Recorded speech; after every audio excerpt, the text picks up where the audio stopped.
WEVILL Mark on the D class or the raindrop. Questions from the audience?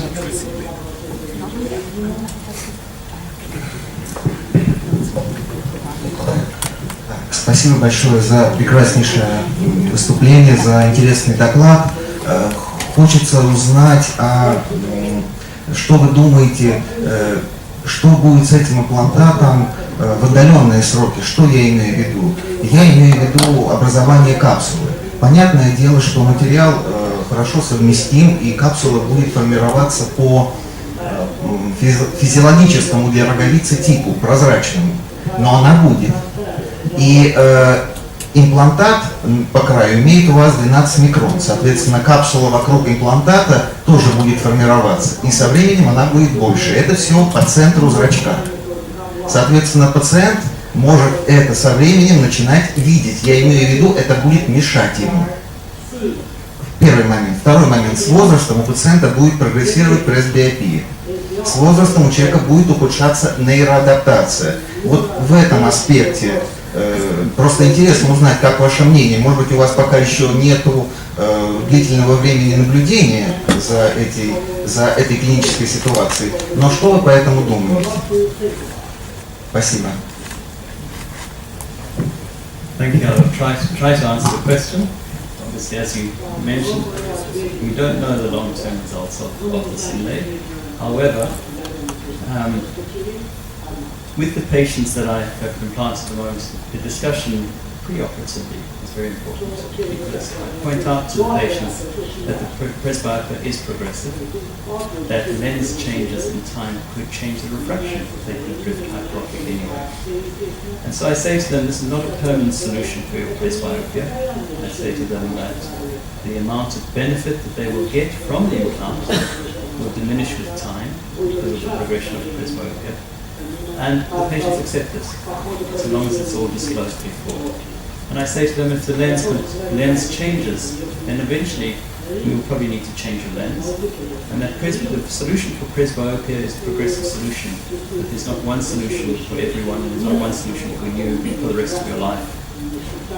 In terms of the anatomy, the microstructure around the capsule, around the inlay, I'm not aware that the space will enlarge with time, but if it does, it's possible to remove this inlay very easily.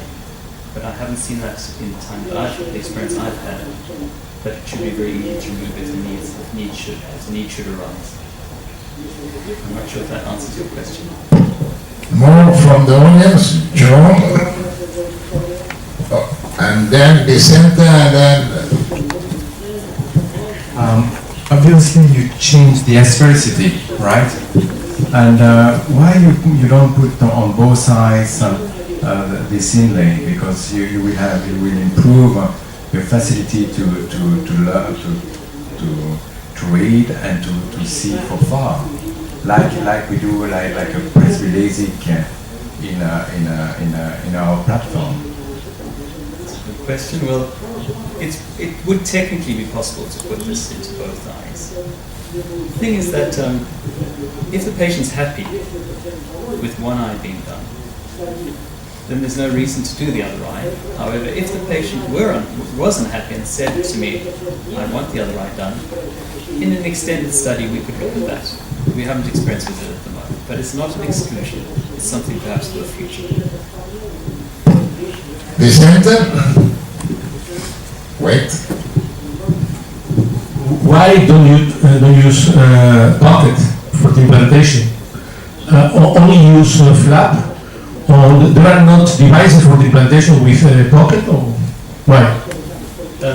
I think there are benefits with the pocket perhaps. There's no device for implanting it into the pocket at the moment.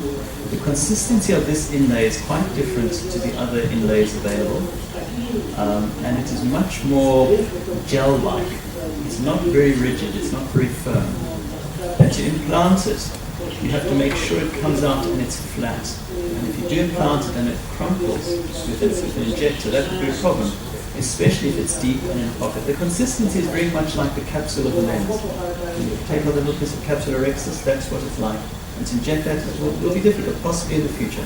But there are advantages of not using a pocket, and the advantages are that, of course, if you create a pocket, the pocket has to be central. If you get this pocket off center, you have troubles. Whereas with this, when you create a flap, it's much easier to center the implant because it's not dependent on the pocket. The other thing is that because we can do LASIK at the same time with the same flap, we don't have to create another layer which has potential for another step, maybe developing a complication. So there are pros and cons on both sides. But the simple answer is there's no injectable device for a pocket at this stage. We take one more question. I have been given signs that we have to cut short. Please. Ваш имплант имеет стандартные параметры. Ваша тактика при гиперметропии исходная или при гиперметропическом астигматизме? Ласик или что-либо другое?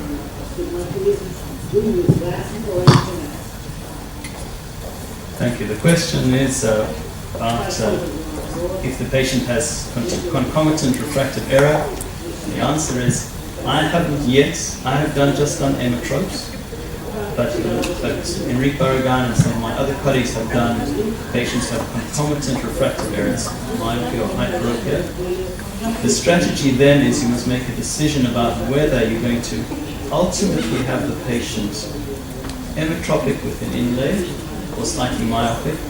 And then the decision would be whether I aim for emmetropy with my LASIK, put the inlay in, knowing that they're going to develop a minus a half after myopic shift, or whether I aim for plus 050 and leave them at emmetropy when the inlay's in. And that's a decision you'd have to come to with the patient and say to them and try to establish from the patient what they are looking for. Okay, thank you very much. The interest is obviously extremely high.